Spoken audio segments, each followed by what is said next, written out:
Dios les bendiga. En esta hora vamos a continuar con los salmos. El Salmo 110 que dice: Jehová da dominio al rey. Es un salmo de David.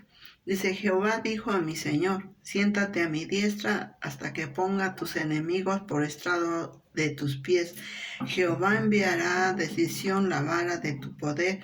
Domina en medio de tus enemigos. Tu pueblo se te ofrecerá voluntariamente en el día de tu poder, en la hermosura de la santidad. Desde el seno de la aurora tienes tú el rocío de tu juventud. Juró Jehová y no se arrepentirá. Tú eres sacerdote para siempre, según el orden de Melquisedec. El Señor está a tu diestra, quebrantará a los reyes en el día de su ira. Juzgará entre las naciones, las llenará de cadáveres, quebrantará las cabezas en muchas tierras. Del arroyo y beberá en el camino, por lo cual levantará la cabeza. Amén. Este salmo habla del señorío del Mesías, su sacerdocio, su destrucción de los malvados y su reino en la tierra. Con toda claridad profetiza acerca de Jesucristo. Se cita este salmo 7 veces en el Nuevo Testamento. Jesús se aplicó a sí mismo, el versículo 1, al afirmar su deidad. Y el apóstol Pedro citó también el 1 para destacar el señorío de Cristo. Entonces vemos en Mateo 22:44 realmente cómo el Señor le da ahora sí que todo el poder. Y dijo el Señor a mi Señor: siéntate a mi derecha hasta que ponga tus enemigos por estrado de tus pies.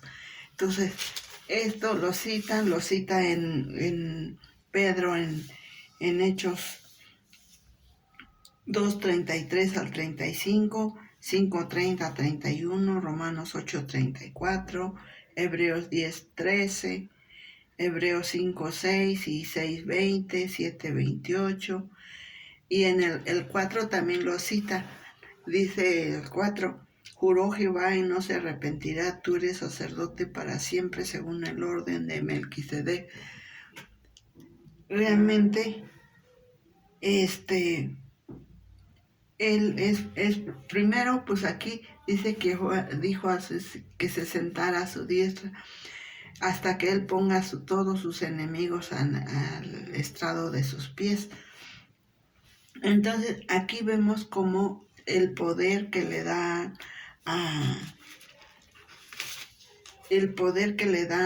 realmente Dios Padre a Jesús, al Mesías, como dice.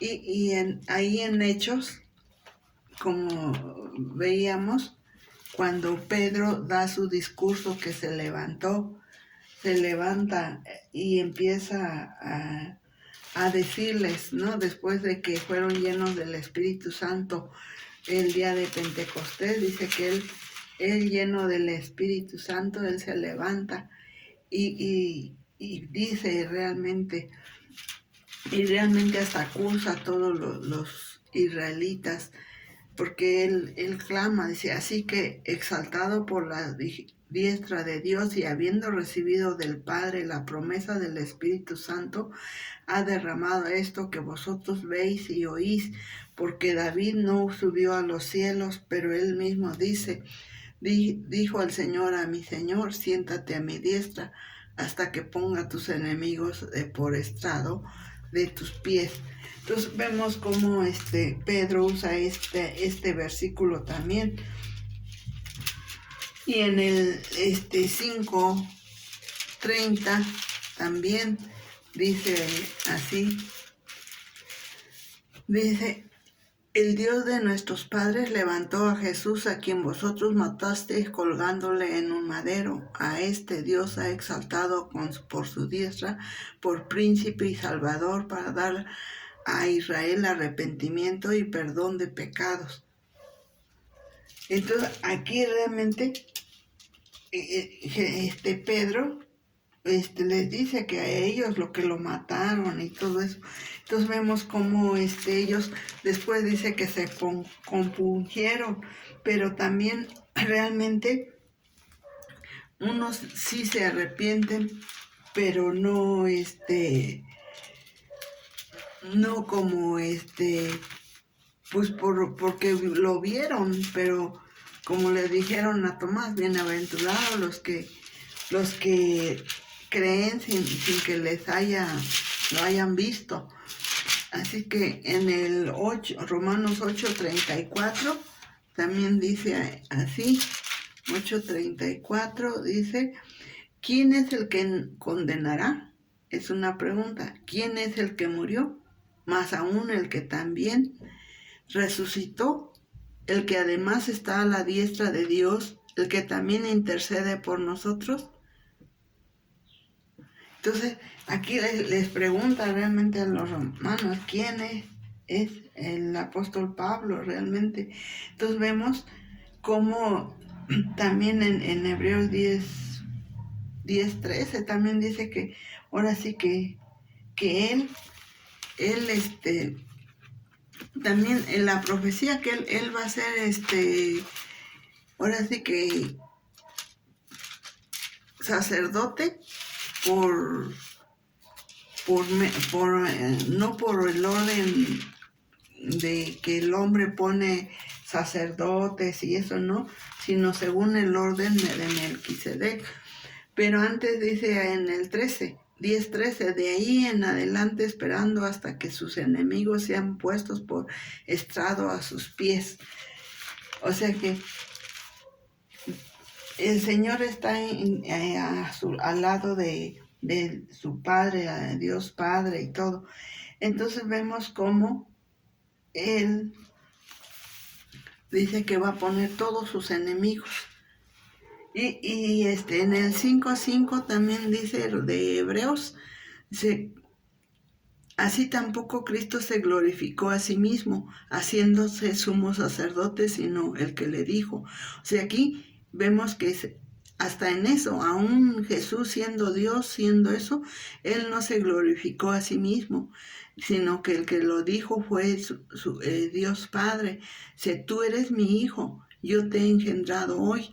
Como también dice en otro lugar, tú eres sacerdote para siempre según el orden de Melquisedec.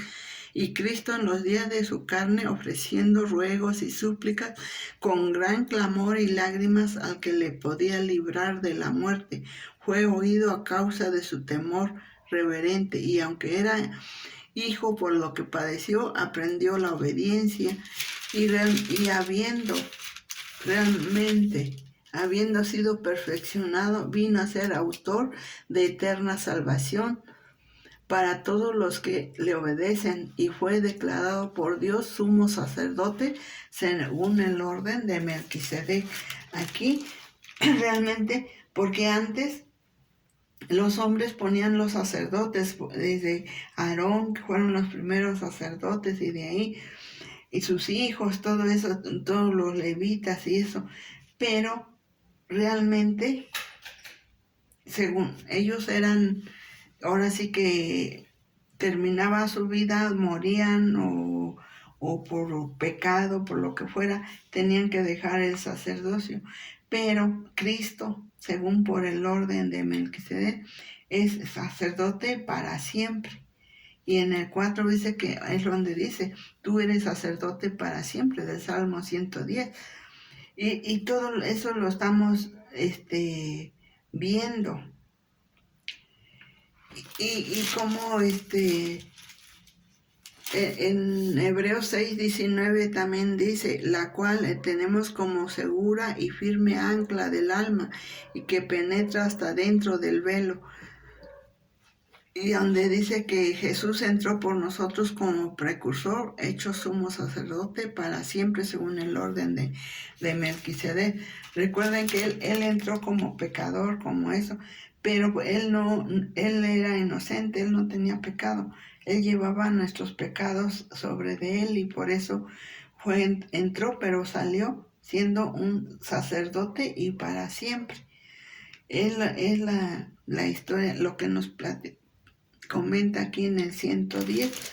Y el 7:28 también en Hebreos dice, porque la ley constituye sumos sacerdotes a débiles hombres, pero la palabra del juramento posterior a la ley, al Hijo hecho perfecto para siempre. Sí, porque antes la figura de los sacerdotes que hacían en el Antiguo Testamento, que ofrecían sacrificios, estaban intercesores entre Dios y el hombre, pero eso era nada más para cubrir sus pecados. Pero en cambio este sumo sacerdote que es perfecto para siempre, totalmente quita el pecado de todo aquel que se lo invoca y se arrepiente, ¿verdad? Entonces lo que dice el Señor está realmente, y dice que Él va a quebrantar a los reyes en el día de su ira, porque Él le ha dado también su ira entre las naciones, porque Él va a juzgar, le dio poder para juzgar, es lo que dice en el 6. Describe aquí a Cristo cuando viene a la tierra como un guerrero para derrotar y juzgar a todos los que se oponen al reino de Dios y su justicia. Y eso lo vemos en Apocalipsis 19:11, que ahí va a venir. Dice, no lo voy a leer todo, lo pueden leer ustedes. Dice, entonces vi el cielo abierto y he aquí un caballo blanco, y el que lo montaba se llamaba Fiel y Verdadero, y con justicia juzga y pelea. Sus ojos eran como llama de fuego, y había en su cabeza muchas diademas, y tenía un nombre escrito que ninguno conocía sino él mismo. Estaba vestido de una ropa teñida en sangre, y su nombre es el Verbo de Dios. Y en otro dice que tenía escrito en su muslo, es el Rey de Reyes y Señor de Señores. Entonces vemos que este salmo todo describe a Jesús, al Mesías. Y entonces realmente vamos a seguir leyéndolos, pero recordemos en este salmo que realmente aquí es cuando Dios le promete todo el poder y se lo da, porque Él pudo cumplir su obra para la honra y la gloria de nuestro Dios. Es que Dios me los bendiga, y nos vemos en el Salmo 111 para la honra y la gloria de nuestro Dios. Amén.